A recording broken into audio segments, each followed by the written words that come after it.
کچھ جنونی اور کچھ ذہنی طور پہ بیمار لوگ اکٹھے ہو کے پاکستان کا درن تختہ کرنے کے لیے اس قسم کی حرکات و سکنات کر رہے ہیں. یہ بھی امید ہے کہ سپریم کورٹ کے فل کورٹ ریفرنس میں 26ویں آئینی ترمیم کا جائزہ بھی لیا جائے گا اور شاید یہ بھی دیکھیں کہ کیا یہ پارلیمان مجاز ہے. نہ سینٹ پوری ہے نہ نیشنل اسمبلی پوری ہے. ایم این ایز کے ضمیر خرید کے اور اغوا کر کے اب یہ کہتے ہیں ہم آئینی ترمیم لا رہے ہیں. دنیا ہم پہ ہنس رہی ہے اور افسوس ہوتا ہے. اچھا سر یہ بتائیے گا سر، عمران خان نے آج فیصل چودھری کو گلے لگایا اور راضی کرنے کی کوشش کی ہے سلمان اکرم راجہ سے. آپ بھی عموماً نشاندہی کرتے رہتے ہیں قیادت کی طرف سے اختلافات کی، تو سر آپ کو کیا لگتا ہے فواد چودھری واپس پارٹی میں آئیں گے یا کیا میں میسج؟ فواد چودھری کے واپس آنے کے اب حق میں نہیں ہوں، کیونکہ انہوں نے لیڈرشپ کا مذاق اڑایا ہے. اس کو کوئی حق نہیں بنتا تھا. آڑے وقت میں کڑے وقت میں تو تم دبا کے بات ہے. اور ادھر جناب وہ جو ترین کی پارٹی کا اجلاس تھا، آپ لوگوں کو اس کی وہ شبیہ یاد ہوگی جب چہرہ چھپا رہا تھا. وہ وقت ٹھہر جانے کا خان کے ساتھ بیٹھنے کا. اور اب جہاں تک فیصل چودھری کا تعلق ہے، فیصل چودھری ایک اچھی وکیل ہے اور اس نے کوشش کی ہے، لیکن مجھے یہ واضح ہے کہ فیصل چودھری کا راستہ فواد چودھری کاٹ رہا ہے. یہ سارے بیانات اور ساری چیزیں جو یہ دے رہا ہے وہ اس کی کوشش یہ ہے کہ اس کا بھائی جو ہے وہ کسی بھی صورت کی کہیں سے نہ بنے. نئے چیف جسٹس سے کوئی امید ہے؟ نئے جو میں آتا ہوں ذرا واپس ایوان کی حالت دیکھ لیں.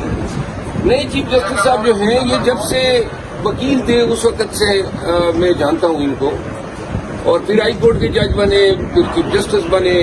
ان کا تمام عدالتی کیریئر ہمارے سامنے ایک بیلنس جج، ایک ایماندار اپرائٹ جج کے طور پہ پہچانے جاتے ہیں. ایک اچھی خاندان سے تعلق ہیں اور ہمیں امید ہے کہ جو اسلاف جو اوصاف ان میں ہیں اور ابھی تک جن کی وجہ سے ان کو جانا جاتا ہے، یہ چیف جسٹس صاحب جو ہیں قاضی فائز عیسیٰ کے بالکل برعکس ثابت ہوں گے.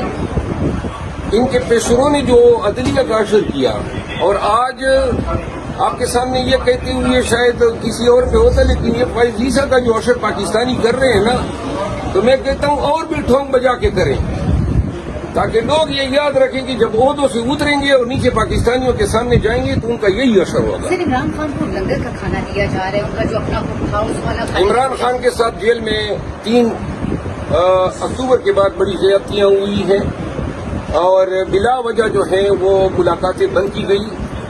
میں آپ کی توسط سے اسلام آباد ہائی کورٹ کے سامنے یہ بات رکھنا چاہتا ہوں. آپ ہی کے احکامات ہیں. میں اس میں پٹیشنر تھا کہ یہ پنجاب حکومت کی پابندیاں جو ہیں وہ غلط ہیں. پھر اسلام آباد ہائی کورٹ نے آئی سی اے میں ڈویژن بینچ کے ذریعے میعاد دیا ہے. اس تاریخ کو فیملی ملاقات کرے گی، اس تاریخ کو وکلاء ملاقات کریں گے. جب بھی ان کی مرضی ہوتی ہے ملاقات بند.